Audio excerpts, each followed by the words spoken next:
Assalamualaikum warahmatullahi wabarakatuh. Jumpa lagi di channel DJR Stories. Lanjut ke kisah awalku kenal mereka, bagian kelima.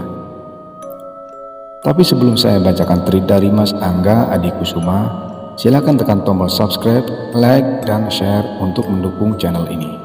Jika terdapat banyak kekurangan channel ini, Sobat Creeper bisa langsung tulis kritik dan saran di kolom komentar, agar kami dapat evaluasi demi berkembangnya channel ini. Kemudian kita lanjut ke cerita.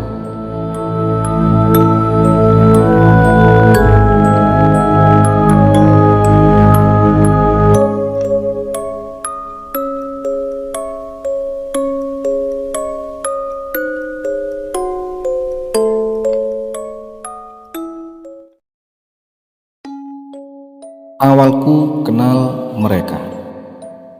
Keluarga Naas, part kelima. Setelah berdebat dengan pawang bantengan, saya meminta maaf dan menjelaskan apa yang terjadi, sehingga apa yang menimpa diriku akhirnya dimaklumi dengan sesepuh pawang bantengan tersebut.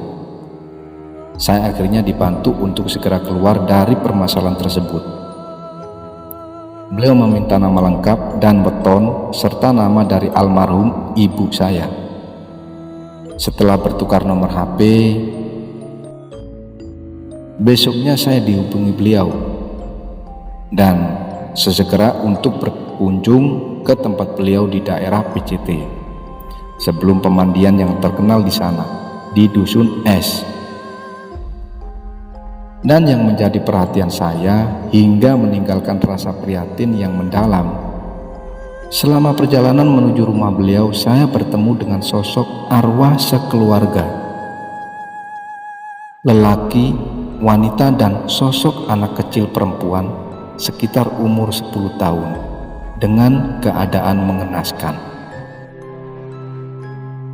Sosok ayah dan ibu tersebut menggendong anaknya yang tergeletak di tanah dengan leher patah ke belakang hingga menyentuh punggung. Mereka menangis hingga membuat hati saya ngilu. Mereka meminta tolong padaku. Aneh memang, padahal saya melewati jalan tersebut seolah-olah saya tidak melihat kehadiran mereka, tapi mereka tahu jika saya memperhatikan mereka. Tangan mereka melambai kepadaku, seolah ada yang ingin mereka katakan. Saya bertanya kepada kakak ipar saat sedang membonceng saya, "Apa ada kejadian yang sering terjadi di jalan turunan yang tadi kita lewati?" tanyaku. Kakak saya bercerita, memang sering terjadi kecelakaan di area tersebut. Dan baru-baru ini ada kecelakaan yang merenggut satu keluarga. Saksi yang melihat bahwa sebelum kecelakaan terjadi cekcok antara suami istri waktu sepeda motor mereka sedang berjalan, sehingga tidak berkonsentrasi akhirnya menabrak pembatas jalan. Dalam hati saya beristighfar, dan mungkin arwah mereka tidak tenang, menyebabkan anak mereka juga menjadi korban. Setelah sampai di rumah beliau, saya disambut dengan dua sosok penjaga yang ada di halaman rumah pawang tersebut. Saya melihatnya seperti sosok yang ada di pewayangan. Besar tinggi, perut buncit, dan membawa sebuah gada. Sosok tersebut terlihat seperti tidak menyambutku dengan menunjukkan wajah yang tidak senang. Saya tidak berani melangkah untuk melewati sosok tersebut. Namun pada akhirnya saya telepon beliau dan beliau menjemput saya di halaman depan. "Mereka tidak senang dengan kehadiran dalam tubuhmu," ucap beliau. Setibanya di ruang tamu, beliau mempersilahkan kita mencicipi jajanan khas yang telah beliau persiapkan. Saya disuruh menceritakan dari awal kenapa saya bisa bersentuhan dan bertemu dengan sosok Joker atau Lasmi tersebut, dan bagaimana sosok Ki Sabto menjagaku dari serangan-serangan anak buah beliau. Ternyata diketahui Ki Sabto adalah sosok prajurit berkepala kerbau itu.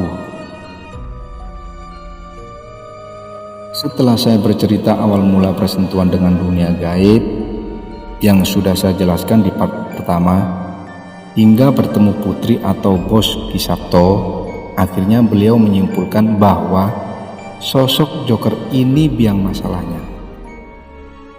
Saya meminta tolong kepada beliau agar menutup mata batin saya. Saya ingin kembali menjadi normal lagi. Beliau berkata, "Lek wani kue ngadepi Lasmi dewe, engko tak kei cekelan," yang diartikan, jika berani kamu hadapi Lasmi sendiri, nanti akan saya kasih pegangan.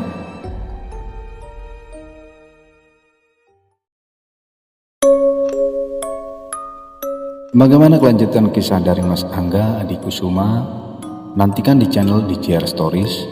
Ambil hikmah dari semua kisah-kisah channel ini sehingga dapat menambah keimanan Sobat Creeper sekeluarga, serta semoga selalu dalam lindungan Tuhan Yang Maha Esa dari segala bentuk gangguan siang dan malam yang tak terlihat maupun yang terlihat.